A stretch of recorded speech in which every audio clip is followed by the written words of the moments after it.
Voilà. Bonjour. Au lieu de passer souvent nous restaurer près des eaux. Nous sommes ici au lac municipal de la ville de Tchang, à côté du musée de civilisation.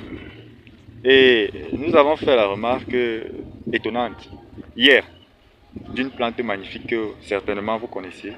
Et nous souhaitons apporter quelques éléments supplémentaires ou alors essayer d'édifier les personnes qui ne connaissent pas cette plante-là.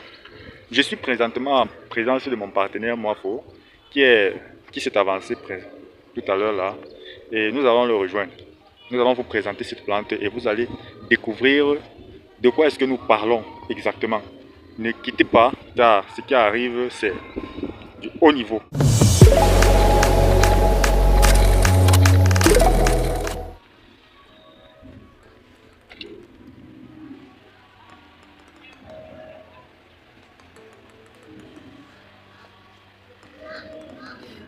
Mais monsieur Moafo, qu'est-ce qui vous amène jusqu'à acheter des choses?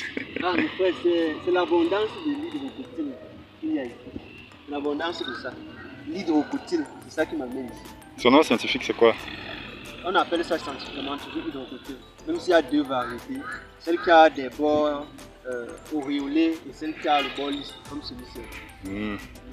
D'accord. Et c'est pas la santé asiatique, hein? Si, c'est la santé asiatique. D'accord. Et pourquoi c'est abondant dans cet endroit-ci, comme ça? Est-ce qu'on a semé? Ou alors ça a trouvé quelque chose d'intéressant? Bon, on peut dire que la santé là ici s'est sémée d'elle-même. Hein. Elle s'est sémée d'elle-même. Elle est un peu partie dans le site là. Ce qui est un avantage pour ceux qui vivent à proximité d'ici. Ils savent l'utiliser. Et à quoi ça sert? L'hydrocotyle, c'est une plante qui a beaucoup d'usages. Vous savez, généralement lorsqu'on dit qu'une plante a beaucoup d'usages, c'est parce que cette plante-là regorge en elle des éléments. Et ces éléments-là peuvent être utilisés pour combler beaucoup de carences dans l'organisme, pour réparer beaucoup de dysfonctionnements dans le corps. Donc il est difficile de donner tous les usages d'une plante de manière exhaustive. Quant à cela ne tienne, l'hydrocotyle est concentré en un élément qu'on appelle les antioxydants.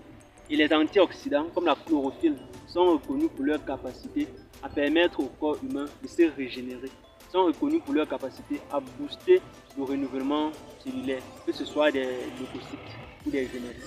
Voilà. D'accord. Nous on utilisait aussi beaucoup ça pour les problèmes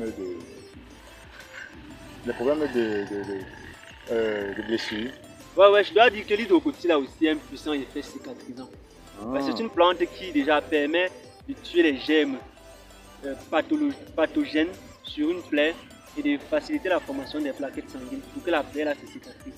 Donc on l'utilise à la fois pour les plaies autant internes comme un ulcère gastrique par exemple, autant externe comme une brûlure par exemple. Voilà, effectivement pour les ulcères gastriques, dans le domaine nutritionnel, nous, Justement. Oui, nous formulons souvent des repas. On fait des salades à base de cette santé-là-ci. Oui. Oui, et donc c'est cet effet cicatrisant-là qu'on recherche régulièrement, n'est-ce pas? Il y a cet effet cicatrisant et il y a cet effet antioxydant. Les deux sont combinés. Donc en consommant la santé asiatique, on bénéficie tout bonnement des deux. Si on fait peut-être un bain contre une éruption cutanée avec la santé là, son effet cicatrisant va permettre de réparer l'éruption cutanée. Mais en même temps, son effet antioxydant va permettre de nettoyer la peau, va permettre de rajeunir la peau. Ah ok. Et celle-là que je prends, c'est pour consommer en salade. Et les branches restantes, je vais extraire le jus de ça, associé avec le jus de carotte pour faire une cuire de mon foie. Ah, d'accord.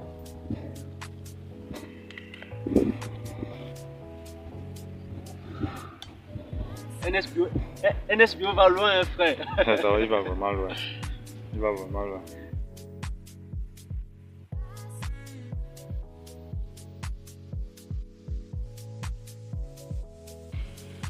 Par rapport à l'hydrocotyle encore, nous pouvons ajouter que les symptômes tels que la fatigue chronique, tels que l'apathie, c'est-à-dire la difficulté à rester concentré sur une tâche, et aussi le manque de récupération après un repos lié à un travail prolongé, sont souvent dus à un manque de minéralisation. lorsque nous sommes déminéralisés, le corps ne parvient plus à remonter son niveau de vitalité. Et du coup, en consommant un aliment tel que l'hydrocotyle, que ce soit en jus, que ce soit en fruits, sa riche conteneur en éléments comme le magnésium et le fer permet de remonter du corps au niveau minéralogique.